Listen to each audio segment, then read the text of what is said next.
want me to be looking at you or at You're looking at him. At you. Yeah. Just give me 30 seconds. Actually looks good. Okay, hang on. I'll take mine. I don't know how you handle this. Just goes. Yeah. Things just flow. Yeah. Okay, we just focus in and we're good.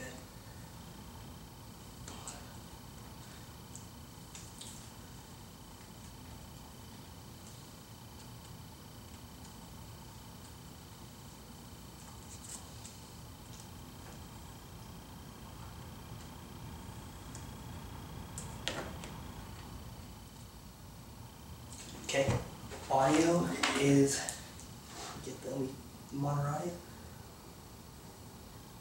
audio. Audio is rolling, camera is rolling, and whenever you are ready. Okay, ready. Go ahead. Noam, I came from Azerbaijan, and about their research on the Shiite, Muslim, and Christian relationship. And I was very surprised to see over there are mosques, people, Sunni and Shiite, they are praying together, which we see they were in peace for centuries really, and but praying together. In fact, there are some places there, they have, if you look at this picture, they have basically altars, 3 altars in the same mosque. And churches, there's a kind of tolerance, culture of tolerance. The question would be about 2 issues. One is the Sunni-Shiite conflict in the past. It was very bloody, but for centuries in many countries they had been in peace living together. And also the United States interest in the area wants stability, but it seems that there is more right now. It seems to me that there's provocation trying to kind of a little bit drop off this conflict to maybe, I don't know, for certain agenda. Whether there is a contradiction between the policies, strategy in the Middle East. When you say the U.S. Seeks stability, you have to understand the technical meaning of the word stability.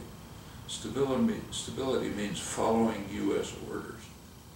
So, so for example, take an illustration, one leading foreign affairs specialist, James Chase, former editor of the Journal of Foreign Affairs, a liberal analyst, once wrote that, regretfully, that it was necessary to destabilize Chile by overthrowing the parliamentary regime and installing a vicious dictatorship in order to bring about stability. So you have to destabilize the country in the aim of stability.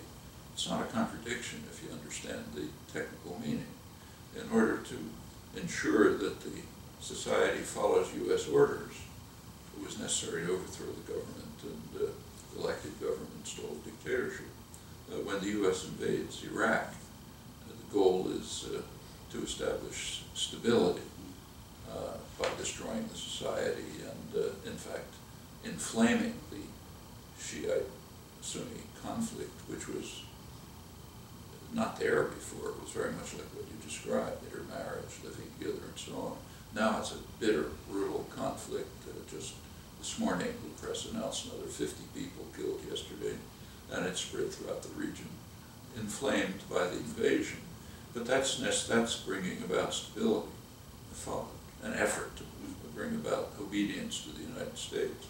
When Iran, in contrast, is accused of destabilizing its neighbors, Iraq and Afghanistan. How? By trying to extend its cultural and commercial influence. That's destabilizing because it draws them out of the U.S. orbit.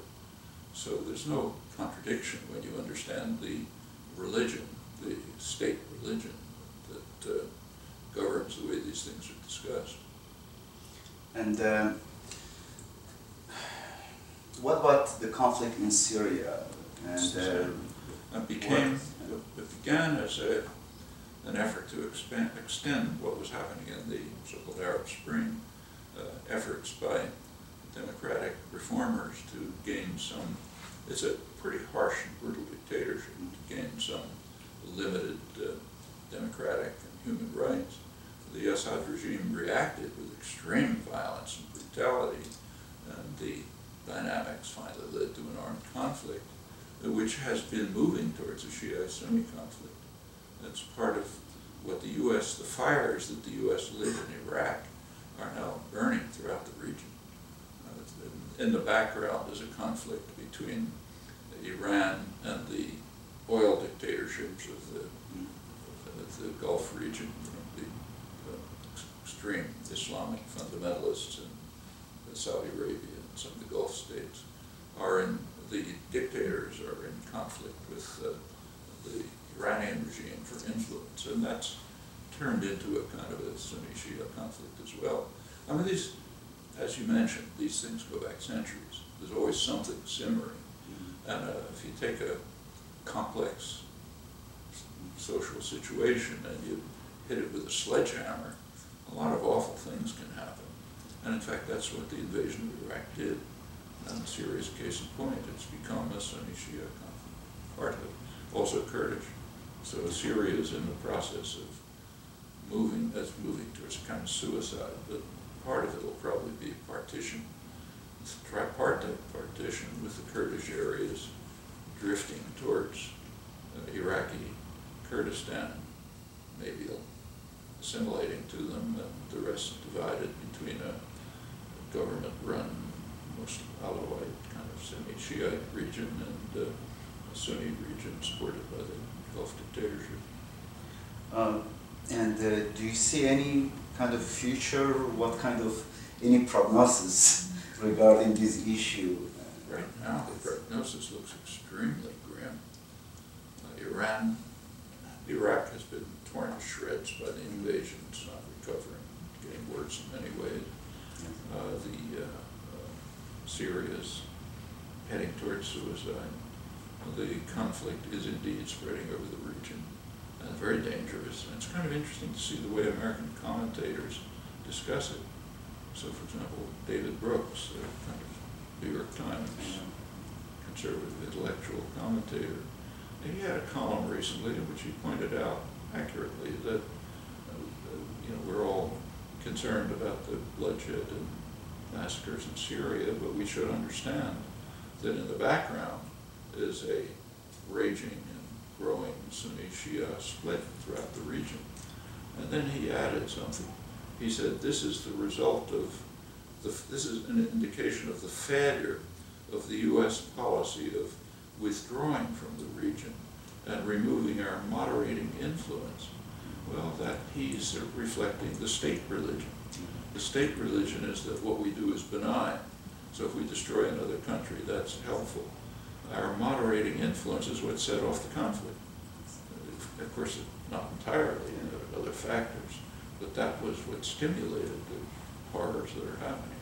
But you can't see that if you're a dedicated believer in the state religion, which is a kind of fanaticism. There's a fanatic belief in the purity of American motives. That's what's called American exceptionalism. We have to believe in that, no matter what the facts are. And it's not unique to the United States. It was also true of Hitler Germany, of fascist Japan, of Roman's heyday. The sense that we're somehow magnificent is not affected by facts. It really is a fundamentalist religion, secular fundamentalist religion. Thank you very much. Yeah. That's wonderful. I really appreciate it, Dr. Chomsky. And I wrote you a couple of books. And Can we just be quiet for 30 seconds? yeah. I need room tone. Do you want me to take this off? Yeah. Thank you very much. You just have them sign it. I just need room tone for your editors. 30 seconds of room tone starting now. What is it? Room tone. Okay. It's for the editor, so you guys can go and sign your thing as long as you guys can be quiet for 30 seconds. 30 seconds of room tone starting now. Yeah. And you're from where? Turkey. Yeah, Turkey. Yeah. Yeah. I met you. My son even came here to picture with you. He's at Princeton, my son. Oh, yes. Yeah. And What are you doing? What's the general project? well, this is about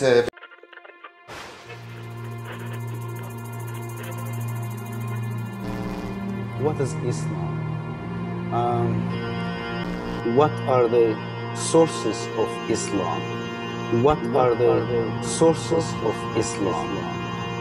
What is Islam?